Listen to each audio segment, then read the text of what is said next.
Tällä videolla kerron lyhyesti aineiston tallentamisesta, käsittelystä ja tiedonsiirrosta. Tietoturvallisuus on kaiken A ja O aineistojen tallentamisessa, käsittelyssä ja tiedonsiirrossa. Aineiston tallennuspaikan valinnassa tulee aina huomioida tietoturvallisuus. Jos aineisto sisältää sensitiivistä tietoa, tietoturvaan pitää kiinnittää erityistä huomiota. Myös palvelinten sijainti vaikuttaa. Jos tallennat henkilötietoja, huomioi GDPR:n tietosuojaa koskevat säädökset tiedonsiirrosta etäalueen ulkopuolelle. Esimerkiksi monien pilvipalveluiden palvelimet sijaitsevat EU:n ja etäalueen ulkopuolella, vaikkapa Yhdysvalloissa, jossa tietosuojaa koskevat lait eivät ole samalla tasolla kuin meillä. Sama juttu on myös aineiston keruussa. E-lomake sopii henkilötietojen keruuseen, sillä tiedot tallentuvat Metropolian omalle palvelimelle.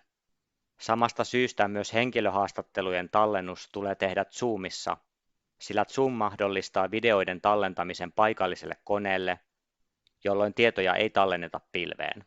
Myös tiedonsiirrossa tulee olla tarkkana.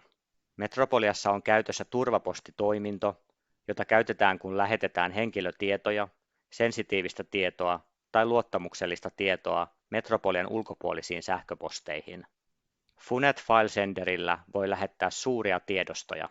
Tiedostot on mahdollista suojata salasanalla, mutta palvelu ei sovellu sensitiivisen tiedon, kuten terveystietojen tai liikesalaisuuksien siirtoon. Tiedonsiirron tietoturvaa voi parantaa suojaamalla tiedostot salasanalla tai kryptaamalla ne niin, että tiedoston saa auki vain erillisellä koodiavaimella. Tietoturvassa olennaista on pääsy- ja käyttöoikeuksien hallinta, eli että aineiston on pääsy vain niillä henkilöillä kuin pitääkin. Tietoturvaan kuuluu myös varmuuskopiointi, eli ettei tarpeellista tietoa tuhoudu tahattomasti lopullisesti. Metropolian verkkolevyt varmuuskopioidaan automaattisesti kerran vuorokaudessa. Kerätyt tai tuotetut aineistot tallennetaan tiedostoina valittuun paikkaan.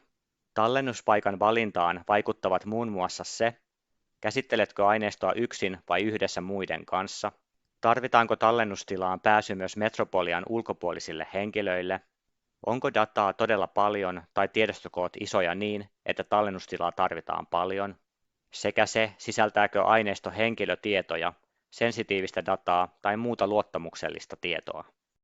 Pilvipalvelut, kuten Google Drive, OneDrive ja Teams, sopivat hyvin aineiston käsittelyyn yksin tai yhdessä, ja niihin saa pääsyn helposti myös organisaation ulkopuolisille henkilöille. Näiden tallennustilojen kapasiteetti on kuitenkin rajoitettu ilman ylimääräisiä maksuja. Pilvipalveluihin ei saa tallentaa sensitiivisiä tietoja, koska niiden palvelimet sijaitsevat yleensä etäalueen ulkopuolella. Emme suosittele tutkittavien tietojen tallentamista pilvipalveluihin. Tarkista tarkemmat ehdot Metropolian pilvipalvelujen käyttöehdoista. Metropolian omat verkkolevyt sopivat erilaisiin tallennustarpeisiin. Z-levy eli henkilökohtainen verkkolevytilasi sopii tallennuspaikaksi silloin, kun käsittelet aineistoa yksin. Verkkolevylle saa tallentaa myös sensitiivistä tietoa.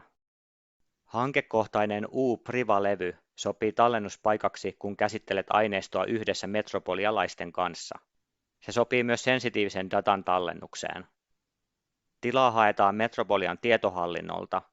Jos tarvitset paljon tallennustilaa, ota yhteyttä tietohallintoon ja kysy vaihtoehdoista.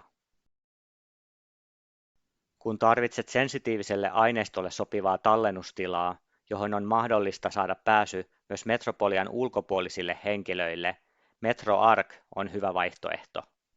MetroArkin tallennustilaa haetaan tietohallinnolta erillisellä lomakkeella, jonka löydät sekä tietohallinnon ohjesivuilta että Metropolian aineiston hallinnan oppaasta. CSC:n eli Tieteen tietotekniikan keskuksen ylläpitämä IDA on kotimainen palvelu tutkimusaineistojen tallentamiseen. IDAan voit tallentaa perusmuotoisia henkilötietoja, mutta et GDPR:n määrittelemiä erityisiä henkilötietoryhmiä tai muuta arkaluonteista tietoa. CSC:n palvelimet sijaitsevat Suomessa. IDA sopii myös organisaatiorajat ylittävään yhteistyöhön, mutta ei todella isoille datamäärille, sillä tallennuskapasiteetti on rajallinen. IDAan haet tilaa ottamalla yhteyttä Metropolian kirjaston datatukeen. Myös muut hankkeelle erikseen hankitut tallennusmahdollisuudet, kuten ulkoiset kovalevyt, ovat mahdollisia. Digitaalisessa muodossa olevat aineistot muodostuvat tiedostoista, joten tiedostojen hallinta on tärkeä osa aineiston hallintaa. Se tähtää siihen, että oikeat tiedostot löytyvät helposti. Yleensä tiedostot on järkevää tallentaa kansioihin, ja hankkeelle sopiva looginen kansiorakenne kannattaa miettiä jo aineiston hallintasuunnitelmassa. Järkevä kansiorakenne riippuu täysin aineistosta. Voit luoda esimerkiksi omat kansiot raakadatalle, analyyseille ja tuloksille. Kansiot kannattaa nimetä mahdollisimman kuvaavasti ja informatiivisesti. Kansioihin kannattaa tallentaa myös niiden rakennetta ja tiedostoja kuvaava dokumentaatio, joka toimii ikään kuin ohjeena siihen, mitä kansiot ja tiedostot sisältävät ja kenellä niihin on käyttöoikeus. Kansioiden lisäksi myös itse tiedostot kannattaa nimetä johdonmukaisesti. Versionhallinta on erityisen tärkeää, jotta eri versiot eivät mene sekaisin. Suosittelemme käyttämään versionumeroita. Emme suosittele kuvailevia termejä, kuten uusi tai vanha. Tiedostojen nimissä kannattaa käyttää yhtenäistä muotoa, esimerkiksi päivämäärissä. Suosittelemme tallentamaan aineistot yleisesti käytössä olevissa tiedoston muodoissa, jotta ne ovat avattavissa eri laitteilla ja myös tulevaisuudessa. Kiteytyksenä tiedostojen hallinnassa olennaista ovat yhteisesti sovitut ja noudatetut systemaattiset käytännöt.